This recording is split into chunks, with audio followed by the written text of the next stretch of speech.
Hello there, and welcome to the Natalie and Dennis Show Podcast. Hey, happy How's Friday. everyone doing? Friday at 4 p.m. Eastern Time. I'm so excited to hang out today. Honestly, I feel like this whole week I've been gravitating more towards podcasts. Yeah. And I'm just like, I'm really happy we made this happen. Weekly, we show up. Weekly, we're here with you guys. We haven't missed a single podcast this entire time, except for that one time that I forgot. Did. No. I still managed to post it on the same day, though. So we didn't miss it. We haven't missed a Friday. Tell me how we're in Colombia. We're having the time of our lives. That was in the last season. This was in this season. What do you mean? That was the last season. Exactly. I'm saying this season of the podcast, we haven't missed a single episode. Well, I'm referring to that one time we were in Colombia having the time of our lives, holding hands. When all of a sudden I look at Dennis, I'm like, wait, what day is it? He's like, Friday. I'm like, where's the podcast? And we're like, how are we going to get home? What are we going to do? Like, blah, blah, blah, blah. So we have a commitment to you guys. We are married to you every Friday. All right. One time I was in court and I told the judge, I got to go back home because I got to post a podcast. No, I'm kidding. No. But you know what? One time happened in court. What happened in court? Dennis helped divorce 2 people. Oh, that's a crazy story. You should start with that. You want me to? Have you heard about it, Debbie? Have I told you? Oh, I knew it. But wait, to give context, just really quick, right? Yes. I just want you guys to know how much this really scarred Dennis because he came home and I don't think I've ever seen him this sad. I was sad. Proceed with what happened, divorcing. So my mom needed to renew her passport, and then I don't know why exactly. It was really hard to do it online. We had to go in person. So we were in the immigration department of the courthouse. There's like different areas of the courthouse. And so we were in the like 3rd floor, passports. I was dealing with that. And then as we were leaving, there was this couple that was like arguing. And I guess that at some point there was miscommunication about a translator that was supposed to show up. And they were like, no, what's going on? Like, where's the translator? We're not going to understand the judge. And I don't know how this happened. You got pulled in. There was like a police officer that asked if I speak Spanish. Mm-hmm. And I was like, yeah, I speak Spanish. Why? And he's like, well, this couple, they're going through something and they need a translator. Are you willing to translate? And I was like, okay, fine. How long is this going to take? And they couldn't specify. Yeah. And I was like, well, you know, I got work off today. I was in Kissimmee. And I was like, all right, whatever. I'm going to help them out. So they drag me into this room and tell me how it turns out that these 2 people, they're Colombian, first of all, were getting divorced. And they needed a translator to be there and like explain to them everything that the judge was saying. And so the judge, first of all, was very kind to me because I literally came out of nowhere. Totally. And it was so sad. How can I even explain what I was feeling? I remember what you told me was that the guy was super heartbroken, I believe. And the wife she said what he had done was unforgivable. And you basically were translating that to the judge. Hey, they want to get a divorce. Hey, she's saying that this is unforgivable. And I mean, they let me say, so first of all, I had a hat on and I had to take my hat off. So first of all, hat hair. I look like this. I look like a dumbass in this room. Long ass table. The couple was across like here and here to my sides. And then at the other end was the judge. And so first of all, I didn't know divorces went down like this, but the judge was like, is there any way we can fix this? Oh, that's the part. Is there any way that we can repair? The city is willing to pay for therapy. Yeah. And they're both looking at each other like teary-eyed. And they're like, the guy's like looking at her to see what her thoughts are. And she just keeps saying no. And she looks angry, but sad. And then the judge was like, well, you know, there's like kids involved. Let's think about them. Is there any way that this can get fixed? Mm-hmm. And then the lady was like, no, there's no way. Dígale a la jueza. There's no way we can fix this. Mm-hmm. And the guy, every time she would say something, he would agree with her. Nothing would come out of his mouth, like from his thoughts. It was constantly like agreeing with what the lady was saying. And so the judge was like, are you guys sure? And so the lady was like, yeah, and this is irreparable. Like, we can't fix this. And the guy was like, well, if that's what she wants, that was like his response. And so the judge is saying all this like, judge, lawyer jargon, really complex. And I'm trying my best to translate. And then she eventually says, well, you guys are officially divorced. And I had to translate that. And so I was like, well, you guys ya están divorciados. And then they're like, they stand up, and then like you can see that they have like a sigh of like a bit of relief that I guess this process had probably gone a long time. Obviously I just dipped in that moment. But yeah, I divorced two people. I don't think anyone's ever divorced people like that. And I divorced two people. That's crazy. I laugh because out of kind of like discomfort, because I remember when we got married, obviously you get married in court. Yeah. At least we did first. And I don't know why. I just felt like it was a game. Like, it's like, we're going to go to Doesn't court. feel real. We're going to go sign. And then all of a sudden you're like looking at each other in this funny looking room with your parents in the back. Everybody's casual, so it doesn't really feel like a wedding. And then they say you're married, and it's like, that's crazy. There's moments in life that are really hyped up. Yeah. And it's so hyped. You kind of, when you're living it, you're experiencing it. It almost feels like an out of body experience where you're like, what is going on? Like, experience. I can't comprehend this is going on. And so like for me, a couple things that happened were like graduation from high school. That felt like that? Felt like that. It was like, well, this day has gone by. Oh, so this is what it's like.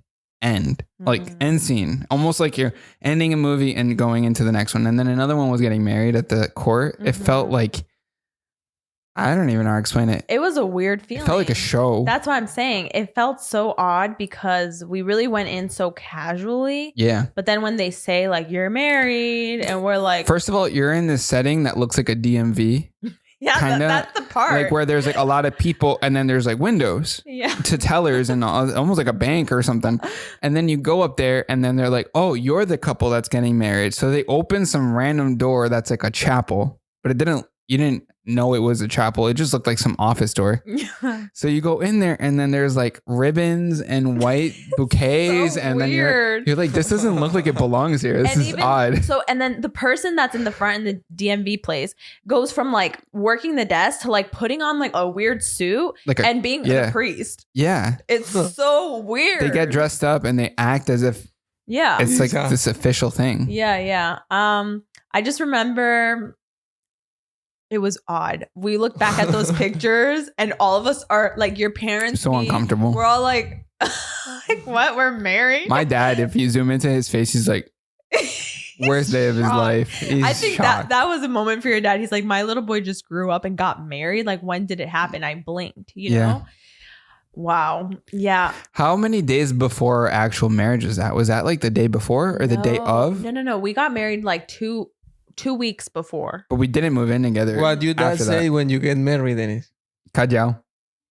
He was shocked. No sabía qué decir. He was shocked, let me tell you. It's kind of awkward. Yeah. Es raro porque like ya se casó, entonces like what do you do? Su papá qué le diría a usted? ¿Se entiende como que felicidades? Congratulations. Y ya.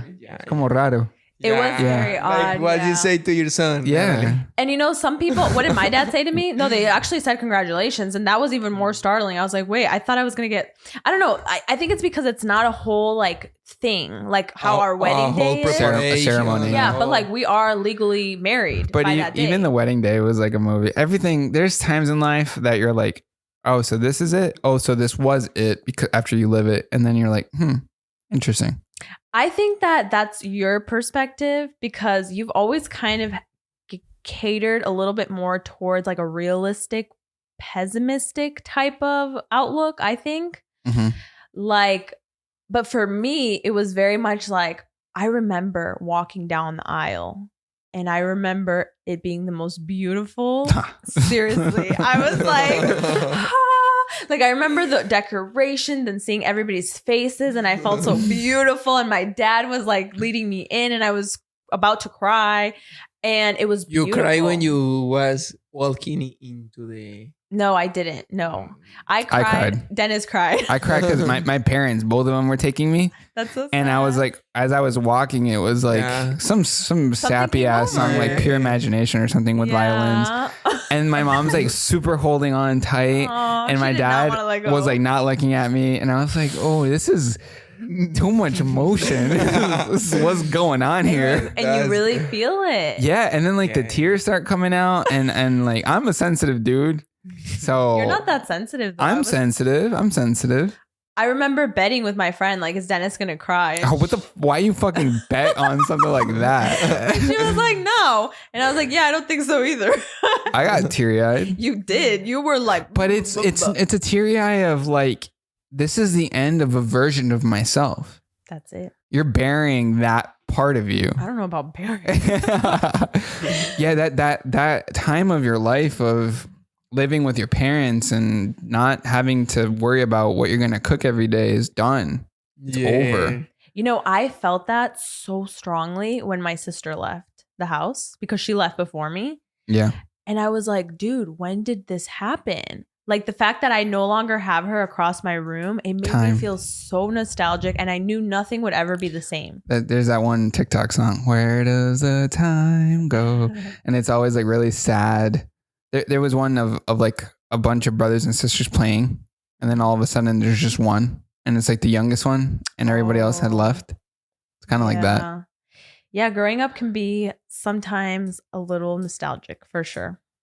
So yeah, life can be a little bit of a doom and gloom, and I want to talk about the wonderful news. So we're actually beginning this week with a new segment called Wonderful News of the Week. That's so cute. Last week we were talking about why does the news always refer to the bad stuff? It helps with ratings. Yeah. It's so negative, all that stuff. So I was like, let's break that mold. And let's talk about some good news and lighten up the mood a little bit. I love that. I want to give the floor to David first. Okay. What are your good news, wonderful news of the week? Wonderful news of the week, David. Anything good? First and everything is really good because I realized myself I am officially finishing my classes at Valencia. So I finished my January, and this semester I finished it already. So I'm happy and I'm glad. That's amazing. Yeah, that is so amazing. That's wonderful. Only 4 more years of school to go. Oh my God, that's the pessimism. Yeah, that's really great. Natalie, anything good this week? There's been a lot of really great things. I think one, and I don't want to embarrass you, but we started reading the Bible together. Front to back. Well, not all of it, but we started it. We're on the book of Genesis. So we're reading 2 pages a day. And it's been really fun. Like, I feel that, I've never really had like a spiritual partner in my life, if that makes sense. And so even though Dennis isn't like religious or doesn't really feel like he fits a certain mold, it's been fun to like talk to him about it. And it's just been really beautiful. So that's been really nice. That's great. Clap, clap, clap, clap, clap, clap, clap, clap, clap, clap, clap. For me, I've been running a lot. Yeah. I've actually been doing almost 2 hours of cardio every day. I've been doing an hour of biking and then either 30 to 45 minutes of running. And my knee's reacting pretty well to it. There's no pain. There's nothing. So that's good. And then I have 4 really beautiful things that are going on in the world. This is news related. Wonderful news of the week. Wow. So honeybees are at an all-time high and are now considered overpopulated. So that's actually a very good thing. Wow. Bees are coming back to the world. It's nice. Wait. Do any of you remember, or does anyone? I don't know. English is not my first language. But anyone remember the one crazy show? What was it? The one that Miley Cyrus was in, that weird show, the mirror effect, or what's it called? Oh gosh, I just forgot. I don't know any of that. It's like kind of, it makes you think a lot. Hannah Montana? No, she was a guest star. What is that show? Oh, Black Mirror. Black Mirror. Yeah. There's a Black Mirror episode where bees are robots and they attack. Oh, I remember that. Episode? Yeah. So that just reminded me. Oh no, well, that's not wonderful news, Natalie. You're killing the mood there. It's the gloom. Okay, another great news is that there's a rise in the number of community gardens. There is. Not only does this help alleviate food insecurity in places with extreme poverty, but it provides a place for community to happen. Yes. Very nice. Another clap for good news in the world. But can I just say, HOAs need to get with it. Tell me about it. why does every house have to look the same? And why do I have to follow their rules? Yeah. Because it's in the signed paperwork we do, Natalie. That's not what it is. No. It's the fact that like I can't even grow certain flowers. Like I have to go through them for, you know that? Yeah. Moving out. Well, why are you connecting these beautiful things with such sad shit like HOAs? Okay. All right. Another beautiful news. HIV and AIDS is now treatable with 1 tablet a day. So that's another wonderful That's a really news good one. in the world. HIV and AIDS is being taken out. And then the last good news of the week is the ozone layer issue, which was an issue back in the 90s, is actually getting much better than expected. Oh my God, thank God. The ozone is coming back. Thank you. So I remember the ozone issue happened because of the initial start of air conditioning and refrigeration. There's a coolant called chlorofluorine something. So whenever people would turn on their air conditioning, it would ventilate out windows or whatever they had it open. And then it would go into the sky and it would ruin our ozone. So it's one of the first times that the whole world kind of came together to decide to stop a certain chemical from being used. And it ended up working out in our favor. Wow. So that's really great. That's amazing. All right. So that concludes Wonderful News of the Week. Thank you for tuning into that beautiful news segment. David, can you hit me with a song for this next moment? Of course. Guys, what's up with jobs paying so shitty? A lot of TikTok videos have been talking about low pay being mentioned after the interview process. So you do interviewing for a little while, and then at the end they hit you with, oh, you expect this much? Boom. 20K, 30K, 40K. Half of what you expected, right? So they're making people go through this entire process just to come under what their expectation was. Why? And I wanted to ask you, and we can discuss this. Why are companies paying so little now for jobs that have a lot of responsibility? And I know that we have a couple of friends, one in particular that comes to my mind, that was giving a lot of responsibility. And these are big companies giving a single person or 2 people or a team of 3 a lot of responsibility. And like, they don't pay maybe what's the proper amount for it. Well, I'm going to counter that a little bit. Go ahead. You know, I always do because You're always on the other side. I'm on the other side. I'm a business owner. Yes. So it's very interesting. I get both perspectives. Because I mean, I obviously have a lot of friends who are employed by employers. And then I also have a lot of friends who are their own boss businesses and have to hire in. I think one issue is the transparency of how big your business is. So for example, the business that you were mentioning, my friend is a part of, is actually a small business. Yeah. They're not that big. So I feel like when you're a small business, you have to do a lot of dirty work, meaning that it's so much harder. If you are going to go into, let's say, like, I don't know, a Google, right? They call them Googlers or whatever. Googlers. Like, it's massive. You know, they have so many different programs. And so it's a little easier, in my opinion, to kind of like just slide by, like just do enough. Yeah. And I've never been, I think we were both discussing this last time about just doing enough because you don't want to outshine your peers. I've never been of that mentality because I am a small business owner and I see everyone. So if you are not shining, you're leaving type of thing. So and I know that could sound really hard. That was actually a conversation we had off podcast. We did. It was off podcast. Yeah. But I do believe competitive pay is important. Oh, 100%. And reasonable pay. And it depends for what you're working. Yeah, for what you're working. So there was a TikTok about a guy who applied for a job as a social media manager for a car dealership that owned 200 dealerships. Okay. So he's doing the online media stuff for all these dealerships. And then he expected 100K and they came back to him with 50K. And the thing is, he's creating enough content to sell millions of dollars of cars. and they come back to him with a pay that's equivalent to less than the sale of one car. What I'm trying to say is, I'd be curious though to really see how he measures that. Again, trying to counter a little bit, because I do feel as well. Yeah. Like I feel bad saying this because I know that a lot more people, especially maybe that watch us, are more on the employee side. So it's harder to see this other side. But I do think a lot of people overvalue themselves. I think it's also negotiation. It comes down to negotiation, right? Well, the business will always try to win, right? Yeah. And make more money off of its employees. Now it's down to the employee to also do their research and understand what is expected, right?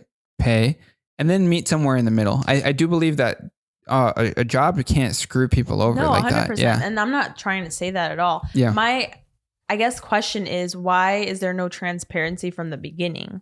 Why are you not knowing how much you're going to be interviewing for? That's true too, yeah. I think the jobs just aren't posting the rate. Okay. So then I think it is your job as the employee to know that before you go into a trial interview. That's true. Yeah. Before to do your work, you have to know how much you're gonna pay. Exactly. Yeah. Because then you also kind of have a basis of, okay, maybe I can negotiate this because I actually realize I have more experience, and here's what I was being paid here, and I'd be curious if I could add value here. Sure. So one of the comments said, just tell them that that's a 35,000 pay decrease from your current role that you're leaving, and that'll wake them up into understanding how much they're actually supposed to be paying. Very valid. Someone said that they saw a job wanting a degree and 15 years of experience for $18 an hour. What? That's very low. What job was that? So that's what I'm saying. So it's pay that doesn't match qualifications, what they're expecting, the demands. Right. Well, I think that the business owner will wake up because, one, they're not going to have a good employee. Yes. Or two, they're going to realize, oh, shoot, nobody's really signing up for this. Yeah. So one person said, wrong. Then they'll turn around and have the nerve to say, wow, looks like nobody's working anymore. And people are feel like they're entitled to everything. Right.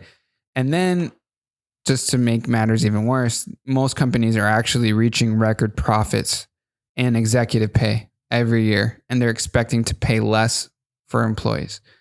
So I do believe that whenever someone is applying for a job, they need to come to the job with an expectation of pay, right? And definitely ask.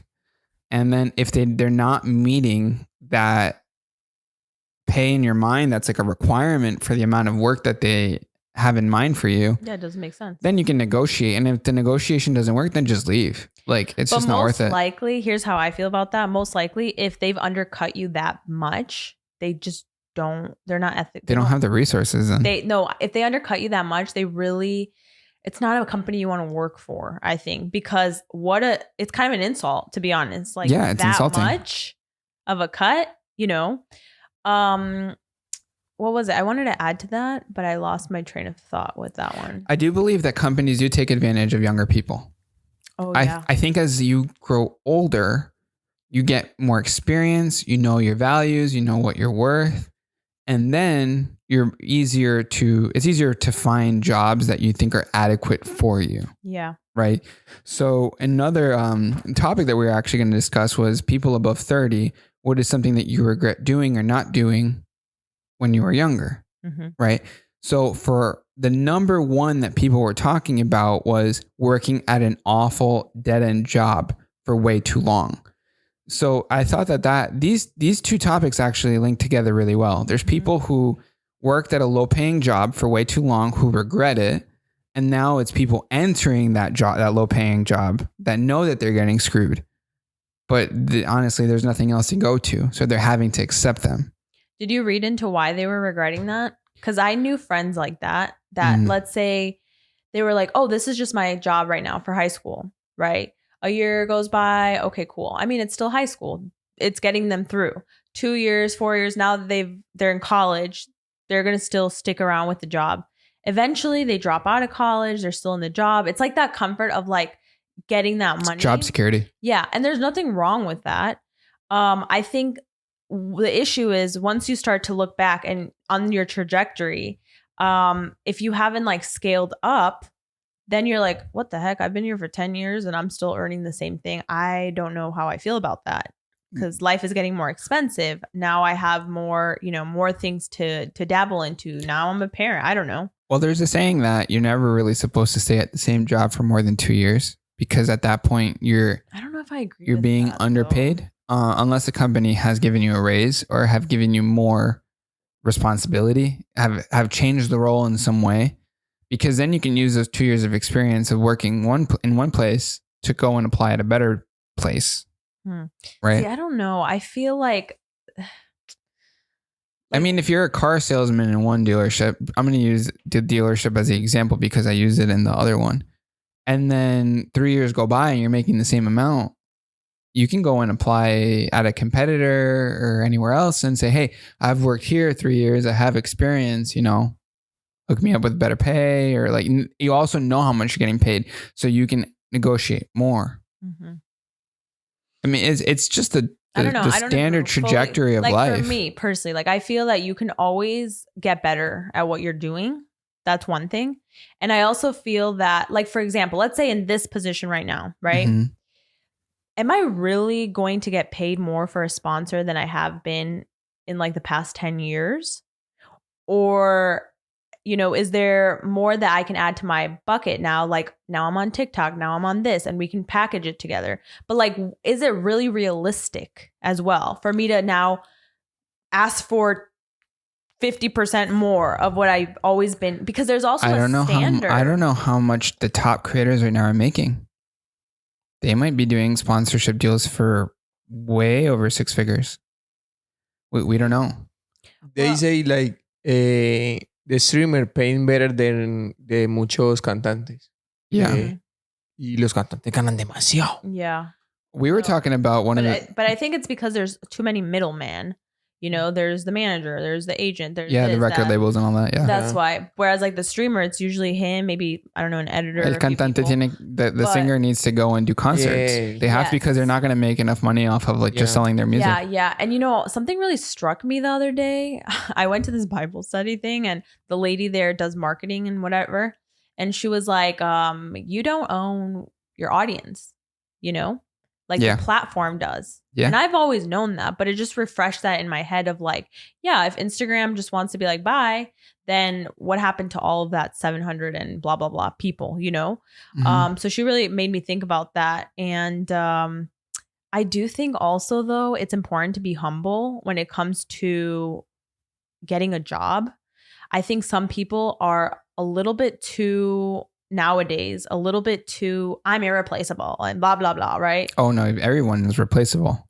Yeah, that's the thing. Believe it. Everybody is. Yeah. And I think that that attitude is really not classy, and also it makes an employee like, okay, I was listening to a Kim Kardashian interview. Mm-hmm. Do you guys remember the one where she was like, people are asking me what to do? Well, get your effing ass up and work. Like, you need to work, And like, she got boiled for that, right? But I listened to the interview where she was saying that she had a bunch of interviews with people who were coming in, overvaluing themselves, being like, well, I don't want to work this much. Well, I don't want to do this. And she was like, girl, like, do you know what it took? You know what I mean? Like, sometimes I do think some people think it's easier than what it is. They want it easy. They want to still also be able to like travel and do this and that. Sometimes you got to buckle down. I'm kind of, I hate to say it, but sometimes I'm with her on that, where it's like, get your ass up and work. Like, sometimes it takes grit. Like, it takes work. Sometimes people expect things just to happen. Like, humble yourself a little bit. Like, sometimes I do believe we need to do that. And the employer will also, I mean, I know I just don't like to work with people like that. So that's like one thing on my end. Yeah. You bring up a lot of good points. I do believe, though, well, if you're working for someone else, and I'm asking you, if you're working for someone else. Okay. Would you work at the absolute highest standards all the time, even though that that project isn't necessarily for you. All of this work is for you. Yes, I would. And I know that this is where we were at. We were differentiating last time. That's always been in my personality. I am like a team player. Like, we're going to do this together. It's going to be amazing. I'm going to do my absolute best that I can to my ability, right? Yeah. Obviously, if you're sick, if you're like, that there's it waivers. But yeah, I'm always going to give my best. And I think for me, one thing I really value in Japanese culture is that they always do their best. Yeah. They never slack off. Well, they never... It's not just to get by, whereas sometimes I feel like, unfortunately, in Colombian culture, I've seen the opposite. It's almost like, just enjoy life a little, like just relax. Like, it's complacency. Okay. Yeah. And then American culture, it's so interesting to see all these perspectives. American culture for me is always like, you got to hustle, you got to hustle, you got to work. But it's not just about hustling. It's about screwing people over. It is. It's about negotiating for less. It's about paying less. It's about getting the most out of as little as possible. I could see that point of view. That's the American way of doing things. I could also see that. Oh, all of these boxes are going to cost us, I don't know, $100. Negotiate it and bring it down to 80, even though that's the reasonable price for it, right? Someone in a negotiation here in America will always get swindled or take the short end of the stick. Because there is like that person who's much better at negotiating and who will get it, right? That's just how it is. I saw a terrible video. It just popped up on my For You page on TikTok. And it was it was a factory in China. Mm-hmm. Oh my God. These people did not look okay. There was people like on the floor. I saw it. And was she sewing some shoes? It was so. Was she sewing shoes in that video? I don't know I don't think I was able to finish watching it, but like just seeing those people on the floor so tired. Yeah, I saw it. They were sleeping in the factory from working like they slept there. Oh no. There is a lot of injustice in everything, It's intriguing to me because like I said in the beginning of the podcast, I try to stay away from integrating TikToks now, but so many that I've seen recently have been around this area of the topic, and so I'm going to bring up another one. There was this girl who was talking about how she went to college for music theory, and how as she was getting closer to graduating, she started to realize that the pay was very low. Yikes. And she ended up switching to accounting. Oof, so she different too. She apparently sat down and looked at all of the majors and all of the options that the school had, and accounting hit the number in terms of pay that matched up with her expectations for life. And so she ended up transferring and switching majors, did accounting, and now has a job in accounting. And I don't know if I agree with her, but at the end of her TikTok, she said, if you're doing something as a hobby, let it stay as a hobby. It doesn't always necessarily mean that your hobby needs to become your job. That's true. So I don't know if I agree with that. I've always been told, if you love something so much and you do it for no pay, make that your thing, right? At the same time, that might not pay very well, right? But you're still doing it, so I guess you'd be happy. The reality is either or is fine. It just depends on what you value in life. Do you value freedom or do you value money? Yeah. Because you're going to give one up, unfortunately. Like we've seen, when we are the most profitable in our business, we're sacrificing our time. Our time with family, our time to do fun stuff, our time to travel, our time to relax, right? So I think that like it depends. There is no wrong answer with that. It's just, what do you value in your life? When the word work comes to your mind, do you think of like work, like bad and annoying work that you have to like do because it's just there and it's in the way? Or when you think of work, do you think of like progression, bettering yourself, building something up? Both. I'm going to be honest. Both. Right now, I wish I could say what I'm working on, but I can't because it's just in contract. But that shit is work. And I've been thinking about it, and I have a deadline. And every time I sit, I literally ask you for help. And I'm like, Dennis, can you just be here with me? Because this is hard. Like, I need to finish this. I don't know how. it's not always like progressive and it's fun. And it's like, no, like sometimes it freaking sucks. Yeah. But you'll see the fruits of your labor later on, you know? I mean, that's how school is, right? You're not even getting paid. You're just doing it for a degree. Yes. To get better at whatever, you know, practice your craft. But I think that's the thing.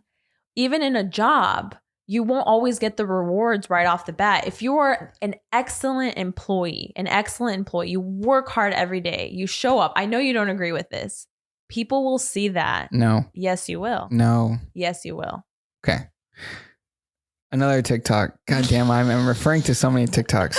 There was one person saying, and I don't know if I really want you guys to comment in the below if you agree with this or not. There are two types of people in the workplace. Two types. I'm even going to write this down just because I really need to solidify this in my own brain. There's a person that everyone likes, but they're not good at their job. They're just not good, but they're a pleasure to be around. And then there's the person who's really good at their job, but they're an asshole and no one likes them. How big is this business? Big business. Big? Yeah. Okay. So there's those two types of people. And then there's a person who everyone likes and is good at their job. Right? So he's a mixture of both people. Mm-hmm. The person who's going to get the promotion is either the guy that everyone likes and is bad at his job, or the guy that's good at his job and no one likes. That makes no sense to me. Okay.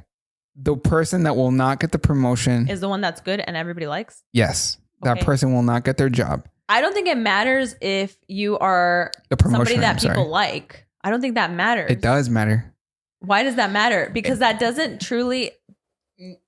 Okay, it does I hope matter. Someone who is older than us, who has a position of hiring or promoting, could respond in the comments. No. Wait, I take that back. Yes. Because it impacts the what's the word? The culture. It does. It impacts the culture. You don't want to be an asshole. It does impact us all. Okay. However, why would I, as the employee, promote the person who's really bad at his job, but everybody likes? Okay, this is the way that it is streamlined. So we're talking popularity contests here. Yes. And so I don't think that business is running So right. the person that gets promoted that everyone likes but isn't good at their job gets promoted because he brings about morale. Everybody likes him. Oh, the guy that we like he's at the top. He's guiding us. We're all in this together. Because then he's a leader. So he's a leader. So he brings about something. Yes. Oh, so then that is the only thing he brings. He is a leader. But that's a lot. Yes. Let me tell you, being a leader sometimes is better than being good at your job. Okay. The other guy that no one likes, but is exceptional at his job, can also get promoted because he's just so good. Right. Okay. So there's always that CEO like Elon Musk that's very out there. Everybody knows, but he's not known for doing a good job. He is just very out there, motivational. Let's go Tesla. Let's go. Right. Then there's those CEOs you don't know about. You've never heard about. They're isolated, but they're like good CEOs because they know how to run the company. Right. Mm-hmm. That's all they're good at. Mm-hmm. Right. They're not public about it. But you're talking about two different people, which, by the way, is written about a lot in business books. There's always two people. You want to know what they are? What? There's a visionary. Yeah. Which is Elon. Yeah. He could see it. Yes. He could speak it. He persuades. He influences. But he's not good at the numbers and the nitty gritty things and like that. And then that's why there's always the implementer. Yes. The person that does it. Both of those people can be CEO. Oh yeah, for sure. Okay. 100%. There always is. Okay. The one that is likable and that is good at his job will never be CEO because he's too important for his current job, for what he's doing now. Because you need the cogs to make the system work. Yeah, but you switched the phrase. You started by saying that what did you say? You said that there's two types of people that get raises. Yes. The one that everybody likes but now you're not good at their job. But now you're saying that there's two types of people that become the CEO. Get raises. Those become CEOs. Things, same thing. They travel up the corporate ladder. Both of those types of people. But I will say they're two different things.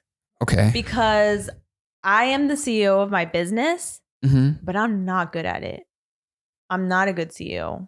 Why? Because I have to deal with the nitty gritty. Okay, but I'm talking about raises have the potential to get to CEO.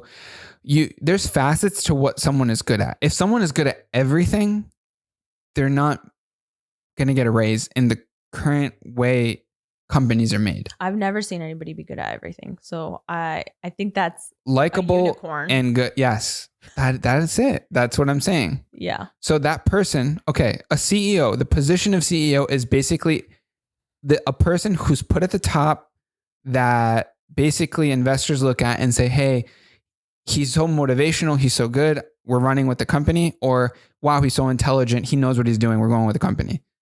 Right? A unicorn employee is unique in the way that they are needed, not at the top. I'm also not saying at the bottom. They're like there. Unicorns never work for other people. Oh my God, Natalie. Come on. They don't. That's why they never get promoted. They create it themselves. Okay. And they go find the funds or they do it. That's what a unicorn does. I'm a unicorn. I'm just kidding. What I'm saying is also, if you're too good at what you do, you won't get promoted. I don't agree with that. Okay. How is that possible? Wow, this podcast, first of all, is going way too yeah, I know, way too corporate. But it's also important. It's also important to talk about these things, right? No, I agree. Let's ask the audience: is this boring to you, or is this actually interesting? Because this is very much our daily. This is like off my notes here, right? But there is a theory that at some point you will be in a position that you're not qualified for. Mm-hmm. Right? That is also another corporate thing. Right. Right? You are so good at your current position. Like one of your family members that I know was like really good at what she did. Yeah, that happened to my She got a promotion. Mm-hmm. And now she's not qualified for what she's doing. No, she's not qualified. It would have been better if the company would have just left her where she was. But guess what? She would have quit. The company saw growth in her. They were like, let's challenge you in this new area. So hit her with a raise. She did get a raise. Another raise. What I'm saying is, we're always in a state of growth where there is a top point at which a person can hold only so much responsibility. Yeah, and there's also a plateau with money. You know what I mean? No, I don't think so. You can stay at the same job, and if you keep getting raises, you're going to stay there. I'm saying that logically, a doctor. What are your thoughts? Remember when we would play? It's not going to be exponential, and you're going to give a janitor the pay of a doctor. Exactly. But it's a slow raise process. It won't reach a doctor. Your way of thinking, I don't know if it matches like the corporate mentality. The actual that's why I've never building. I mean, either, but I try to understand how a company building block is made, how people get raises and who deserves what and whatever. That's antiquated. In my opinion, it is. Nowadays, people don't even have the patience to wait that long. Let's talk about your mom for a second. Yeah. She's been getting a raise for the past 16 years. It's like a quarter a year. Right? Yeah. So little. People that were her age would wait on that because that was average. Nowadays, it's not like that. People don't have the patience to wait for that, nor do they have the loyalty to be with a business for that long anymore. No, my mom has loyalty. Exactly. Her and the people in her age gap. But think about somebody like David. Okay. Will you have the loyalty to be with a company that gives you 25 cents every year? David, I want to ask you. Let's go. Okay. Would you work at your current job, not this, the other one? Okay. Would you still be working there in 5 years? No. If they raised your pay $2 every year. $2. Si le subieran a su pago $2 al año. Wait, you know why I laugh? ¿Usted estaría allá en 5 años? David, no, I don't think I'm gonna be there. Son $10 más la hora. Sí. En 5 años. Sería yo ganando like almost third. Yeah, fine. 24. Does that sound good to you? That sounds good, but no, my prognostic. I don't want to be a Walmart worker all my life. Okay. The reason I laughed. We'll see you in 5 years. And I apologize. No. Oh my God, did I just forget? The reason I laugh and I apologize for laughing is because I've been having brain farts all day. What is brain fart? Brain fart, like it's just like it comes and it goes. Like if I don't say it in the moment, I forget it. Oh, the reason that I laugh is because Dennis always gives me hypothetical questions that I feel like it's life or death. And you were like really thinking. And I feel like that when he's like, what do you prefer, this or that? And it's like it's life or death, but it's really not. It's hypothetical. I mean, that ends that segment. It sucks that it had to, get so corporate jingle or whatever. But yeah, low salary pays currently at companies. We all deserve to be able to live well. Good. Yeah, especially if you're putting in your time. However, is that reality? Unfortunately, it's not. And that's sad. I'm not saying that's not just. It is unjust. I argued with some dude a while back. Yeah. I was arguing with him, saying that if someone worked full time at a fast food place, it should be enough for them to live, just to live. Now, I'm not saying like invest. I'm saying to live. Working full time. Mm-hmm. I think it's unfair to have to work 2 full-time jobs to live. Totally. It's just unnecessary. Just crazy. Yeah. And then his response was that's how much working fast food gives. Mm-hmm. The person has to like evolve and find another job. Yeah, that's true. Mm-hmm. Right? So yo no me alcanza para vivir con lo que trabajo, tengo que buscar otro trabajo. Yeah.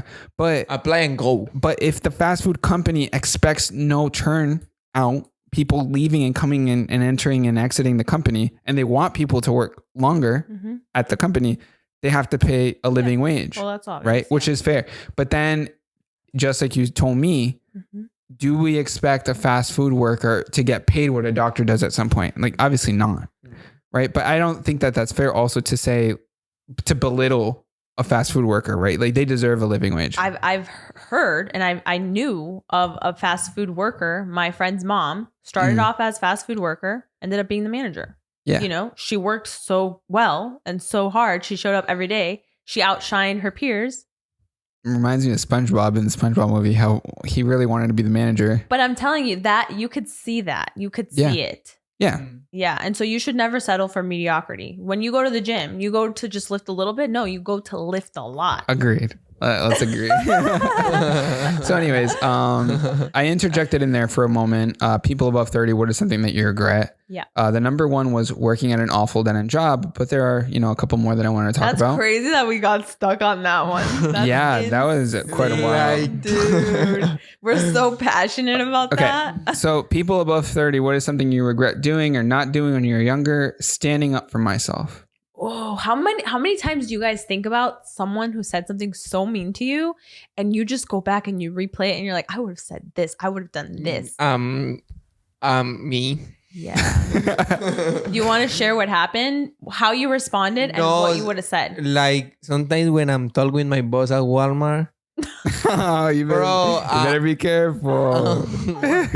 No, sometimes I want to say things that, I don't know, I'm not going just throw to my mouth because I'm starting in another position that I don't want to be because I'm supposed to be in bakery. Mm-hmm. And my the boss manager come to and say, okay, so you have guys to help here too in vegetables and everything. And I say, okay, no problem. I'm going to work. Yeah. So I start working. And I say, bueno, I finish this part. I'm going to go back to bakery. And they send me again to that place. Over and over. Yeah, and it's like something that I can't even talk about. Pues, yo siempre decía como, I don't want to be in this position. So, is anything we can do about it? We need you there. We need you there. And in one point. But you know why I think that builds resentment, because the same thing is happening to my friend where you were hired for one position, but then you get kind of pushed into another. Yeah. So I think that's why, like for me, a situation that happened is my high school counselor was so mean. She was a mean lady. She did not care about your future. I was always in there worried about my future. Her whole job is to help with people with is to help. Yeah. She's a counselor. Yes. So I just remember how rude she was. Like, let's say I'm sitting down waiting patiently for her. Yeah. She's walking towards me, already saying, "What do you want? What do you want?" Not, "Hi, how are you? Come and take a seat." What do you want? Okay. Yeah. That's the kind of person that she was. I'm so sad I never said anything about this to teachers or even the freaking principal, because so many of my friends experienced the same thing. They were afraid to go to her. And I wish in that moment when she was like, "What do you want?" I could be like, "Oh, excuse me." Like, I don't know, like just say like you're the counselor. Yeah. Well, I would do your job, lady. No, but can I just be so honest with you guys? Sometimes I do feel like seniority takes advantage of younger kids. Yeah. Because they could be so rude, so dismissive. For example, when we were first buying our home, people were so dismissive to me and Dennis. They wouldn't give us the time of day because we look so young. I feel like they would still be dismissive. They would. I feel like if someone doesn't look like an old fart when they're going to buy something expensive, then they're not going to give you the time. They don't know how much you can make. They don't understand. But that is not okay. That's not discrimination. Okay. That's discrimination because están juzgando a una persona solamente por cómo se ve. Exactly. That's ageism. It is ageism. I don't even know if that's a word though. Well, no, it should be. No, but not only does it make your experience feel lackluster, but it's like, wait, am I not deserving of this? Should I not be here? Like, yes, I am, you know? So that has happened a lot to me. Another thing that has happened a lot is sexism. Yeah. A lot. Let me tell you. Tell me. There were so many times I was a part of, actually, I didn't experience it that much there, so that I don't want to mention that one. But I just feel like sexism happens a lot with women and men, and it's so irritating. It's so aggravating to not be given the chance, like you're capable of this. Mm-hmm. And I see it more in South America. Oh yeah, in South America, it's like crazy. Women are really dismissed a lot, and I think it's wrong. I mean, that's the word you're looking for. It's wrong. No, there's another It's not word. okay. There's like a deeper word. Fuck. It's not great. That's just fucked. She's fucked up. I don't even have the word. Fuck shit. What? Okay. Anyways, standing up for myself is one. What about you though? Wait, I'm curious. Like, has a moment happened for you where you were so mad but you didn't say anything? And when you go to your house, you go to the shower and you're like, I wish I would have said this. You start practicing. You go to the shower like, you start practicing your comebacks like blah blah blah blah blah. Oh. You know, I feel like I speak my mind pretty well. When I was younger, though, I do feel like sometimes teachers do things that are unfair. Maybe a grade here and there that you were like, no, this isn't fair. Like, what's going on? I feel like I deserve this, right? And they don't agree. I think disagreeing with someone who obviously has influence over you and has much more power than you. I got stopped by a police officer one time because I have a cover on my license plate. Well, that's not okay.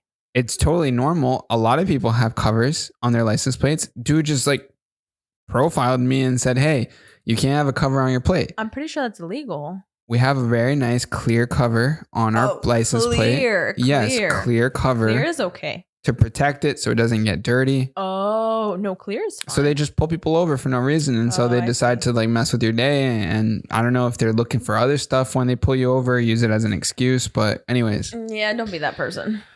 I mean, I just say, hey, fine, I'll take it off when I get home, or I'll just take it off right now or whatever. And then go about my merry day. Standing up for a second. Wish I would have brushed and flossed more regularly when I was younger, or gone to the dentist every 6 months.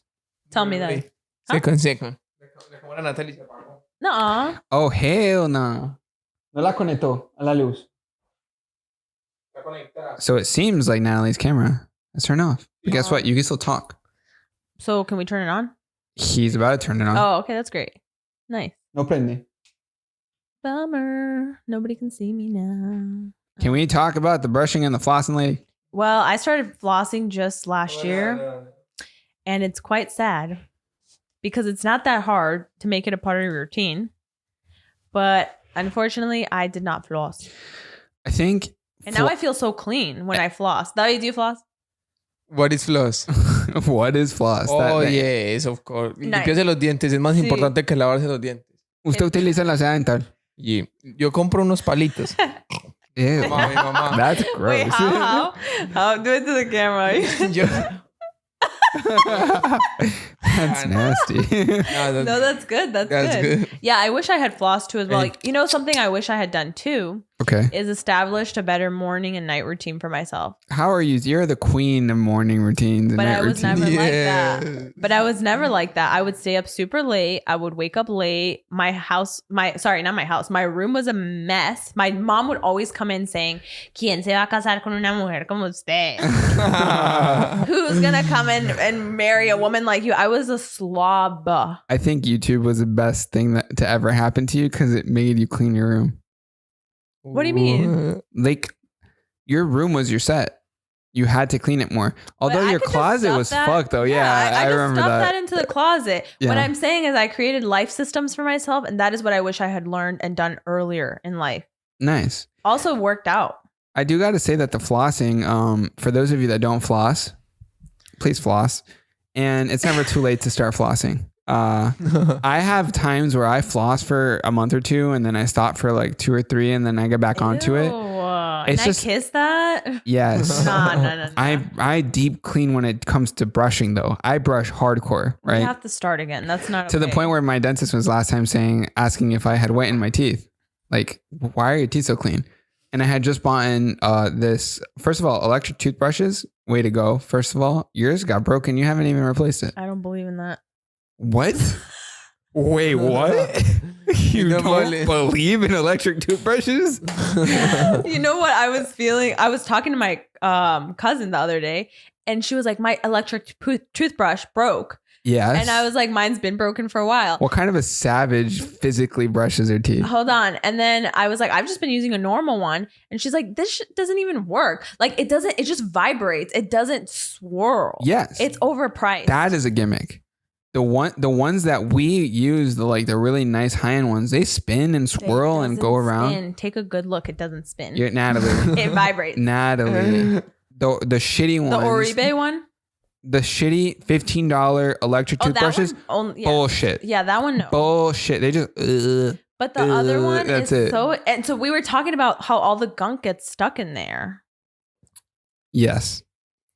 But yeah, no. High-end electric toothbrushes, guys, worth it. Buy it, please. I'm telling you, it'll fix up your teeth. Oh, and go floss real quick for me.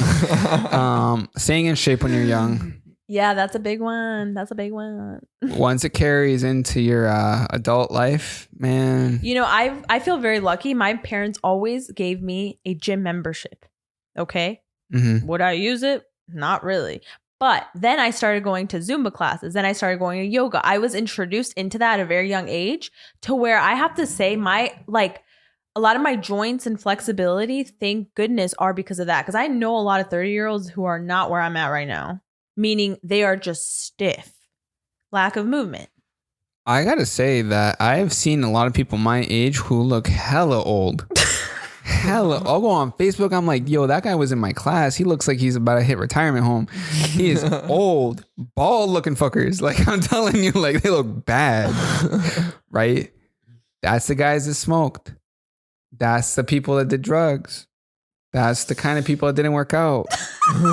You're looking decrepit. Okay, you're looking messed up crackhead. Just like that, he said, crackhead. Guys, fitness. If you want, not just live and look good, live a better quality life. That's the part.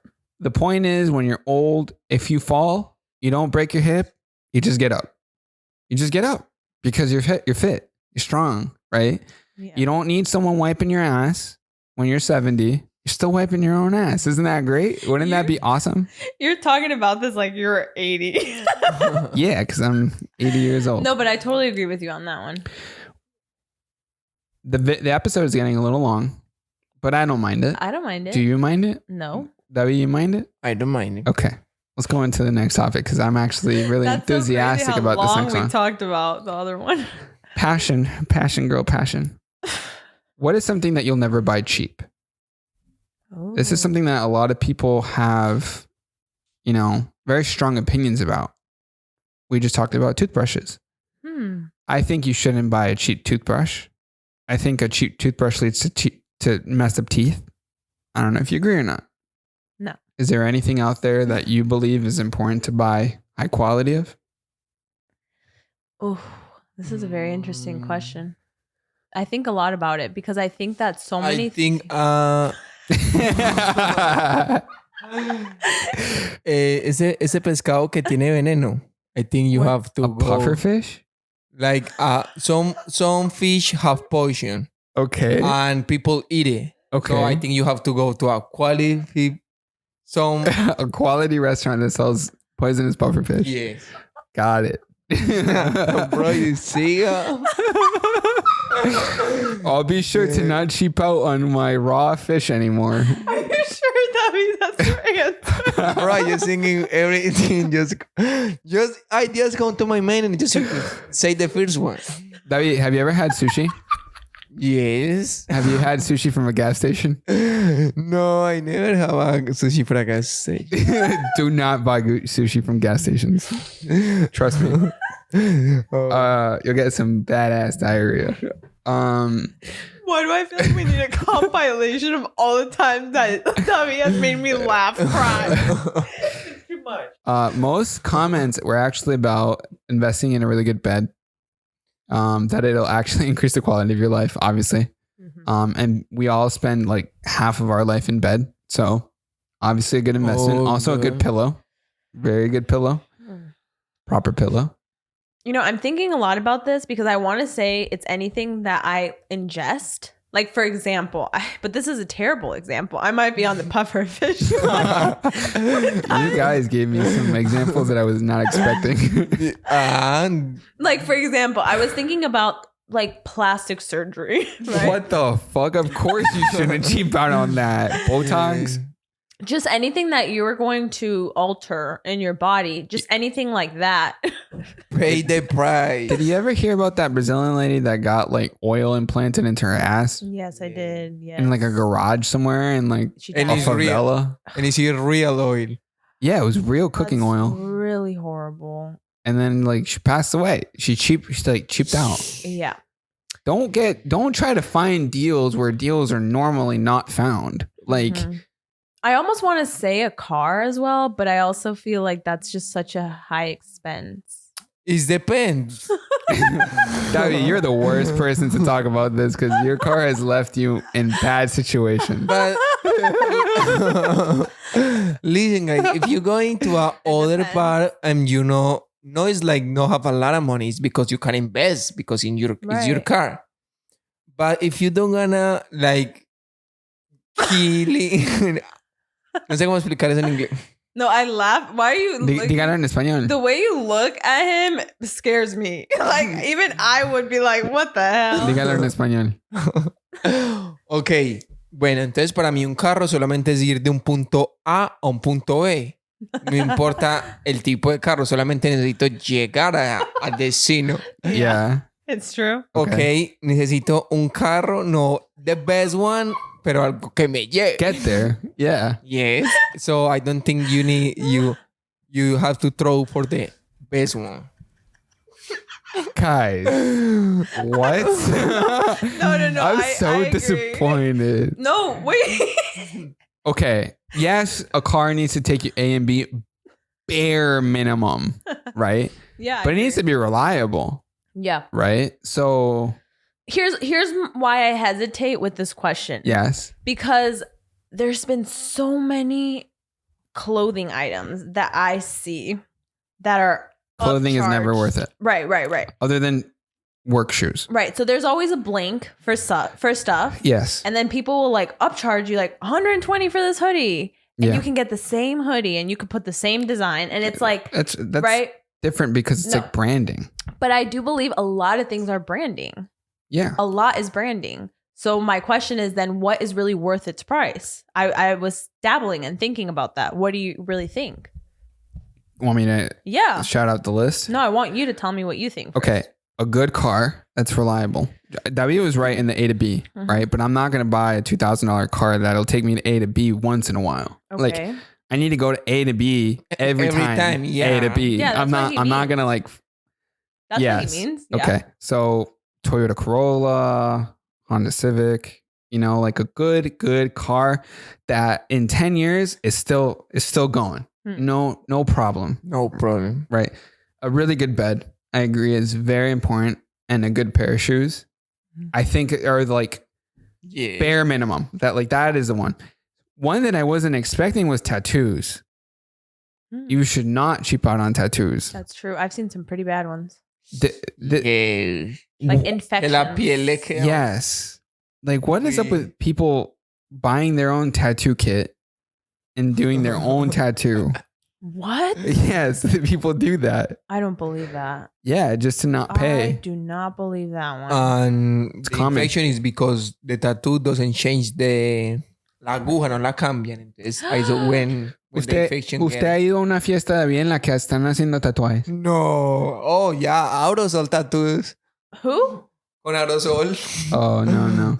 Well, there was a time here where tattoo parties were popular. No, hell no. So they would have a tattoo artist at a party, and they would change needles, obviously, but like they would be there, and the host of the party would pay for everyone's tattoo that wanted to get a tattoo.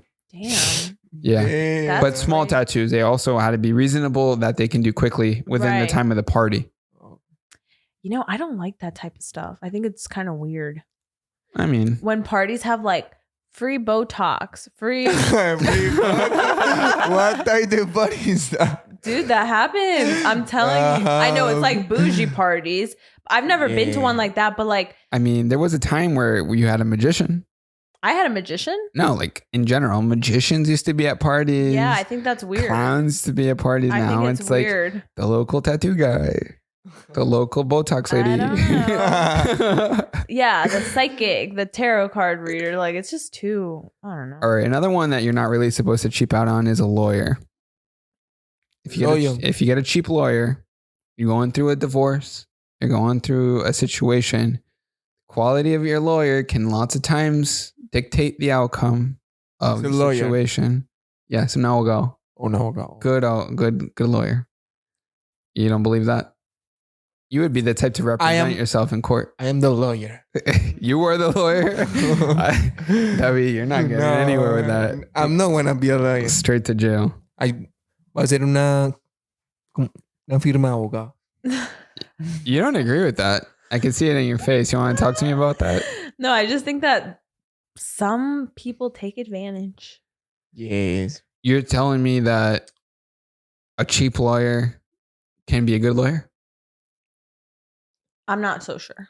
It depends, because if is a younger, he just come out to the school, of course I'm not gonna pay so much for him because he's just training, but he can be so good. I'm not sure. I've never experienced that. All I know is lawyers are very expensive. Yeah, that's crazy. Anything that is related with safety, you should never cheap out on things. That's true. Safety wise, safety goggles, safety vest. What have we purchased other than those funny little life vests that I purchased for dogs? Weren't those for dogs or for toddlers? They're for kids. They're for kids that you got for us. There was a horrible hurricane coming to Florida, and I said, we all need life vests.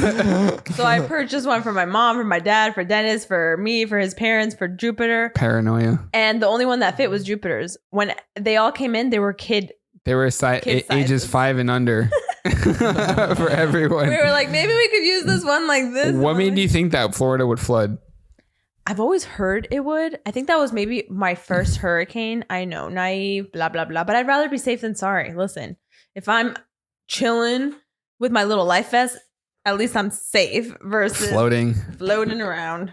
I think that might have been around the time of Hurricane Katrina that like messed with people's brains. After Katrina. Was it hurricane? Durian.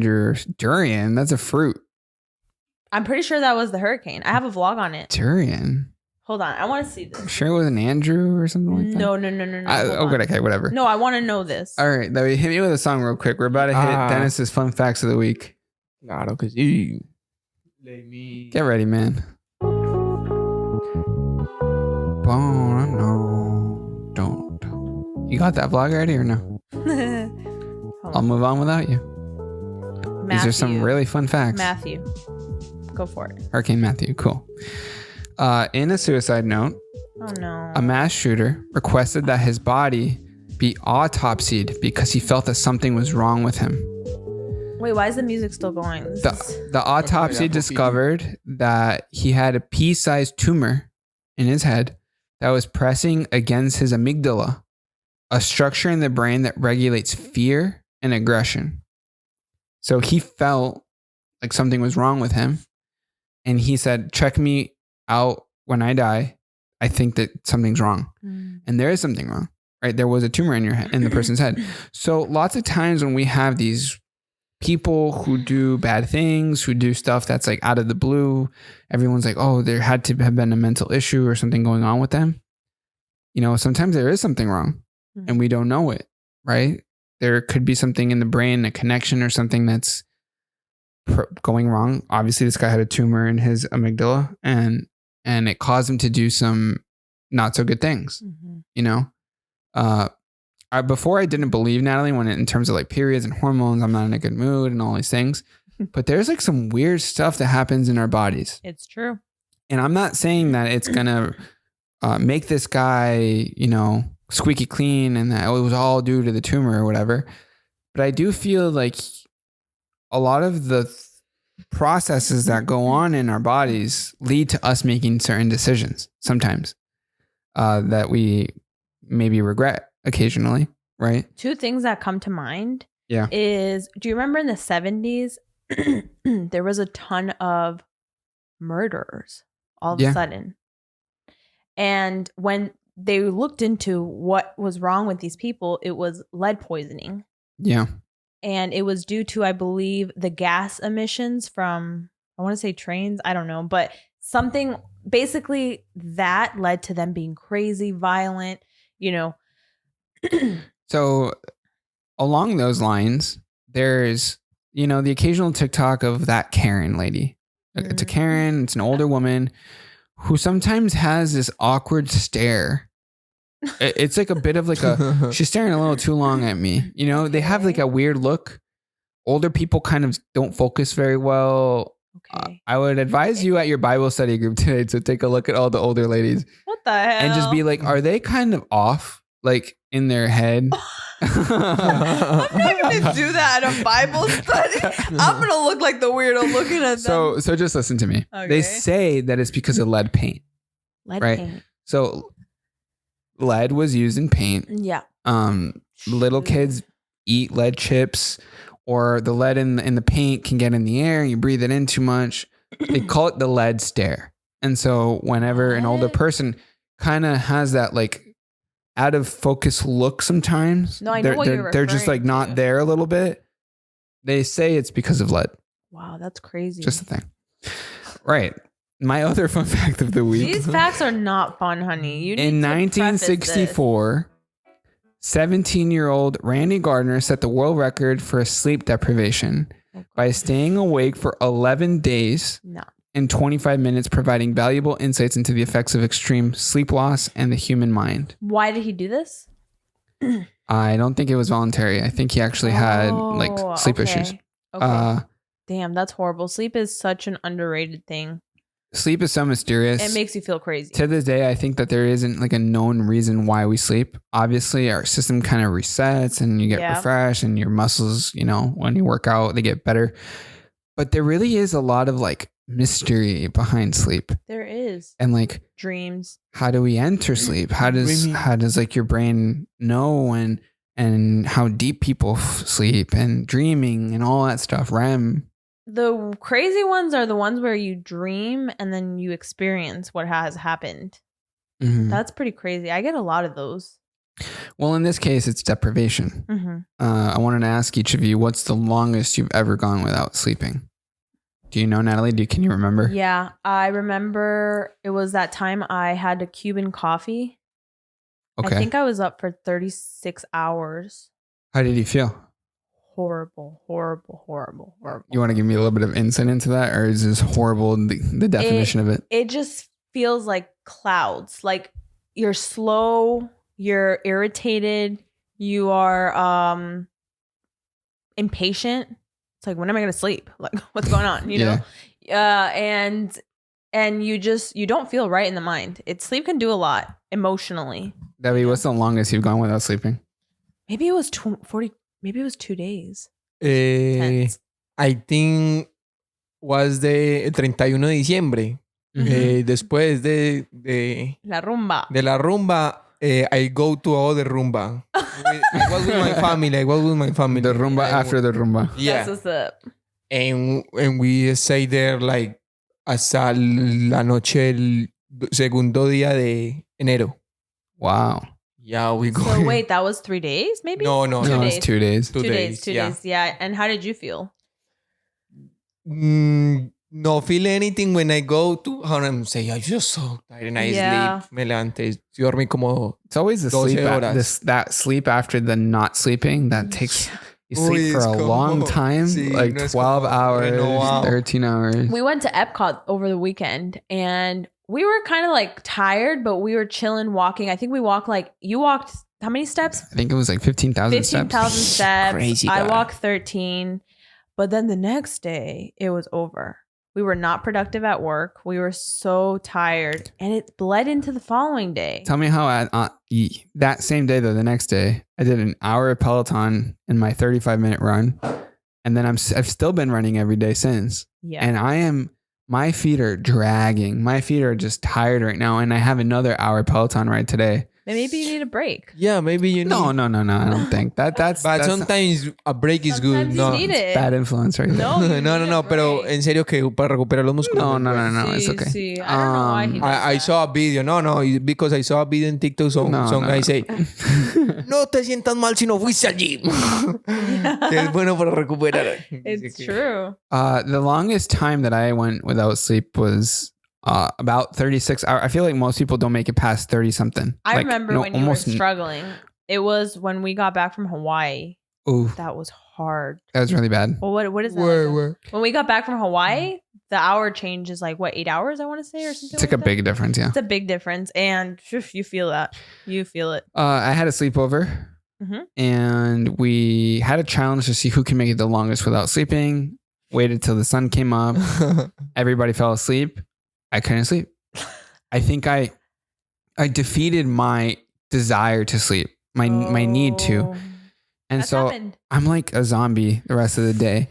I get into their swimming pool. They had a swimming pool, which they happened to add too much chlorine to. Mm-hmm. And I had my contacts on and I got in the pool and whatever. My eyes were red from the chlorine. I'm telling you, like I looked like a zombie. Mm-hmm. I had not slept in like over 24 hours, obviously. And then I finally went to bed at 11 the next day. So that was like, oh my God, like a heck of a long time. Oh my goodness. It felt awful. It felt really bad. I definitely wouldn't recommend anybody. It's that stupid thing everybody does on sleepovers. Who can go to sleep last or whatever. We're not sleeping tonight. And then eventually. Que se duerma lo pintamos, decíamos en Colombia. Yeah. Ahí se quería dormir. All right. Well, thank you everyone for tuning into this ultra mega long episode. How long was it? 1 hour, 18 minutes and 44 seconds. Exactly. That's what's up. Thanks for tuning in. Episode 51 of the Natalie and Dennis Show podcast. David, ¿qué quería decir? No. Nothing. Thank you for coming, everyone, and have a good Friday. Natalie, you want to say thank you? Floss, people, floss.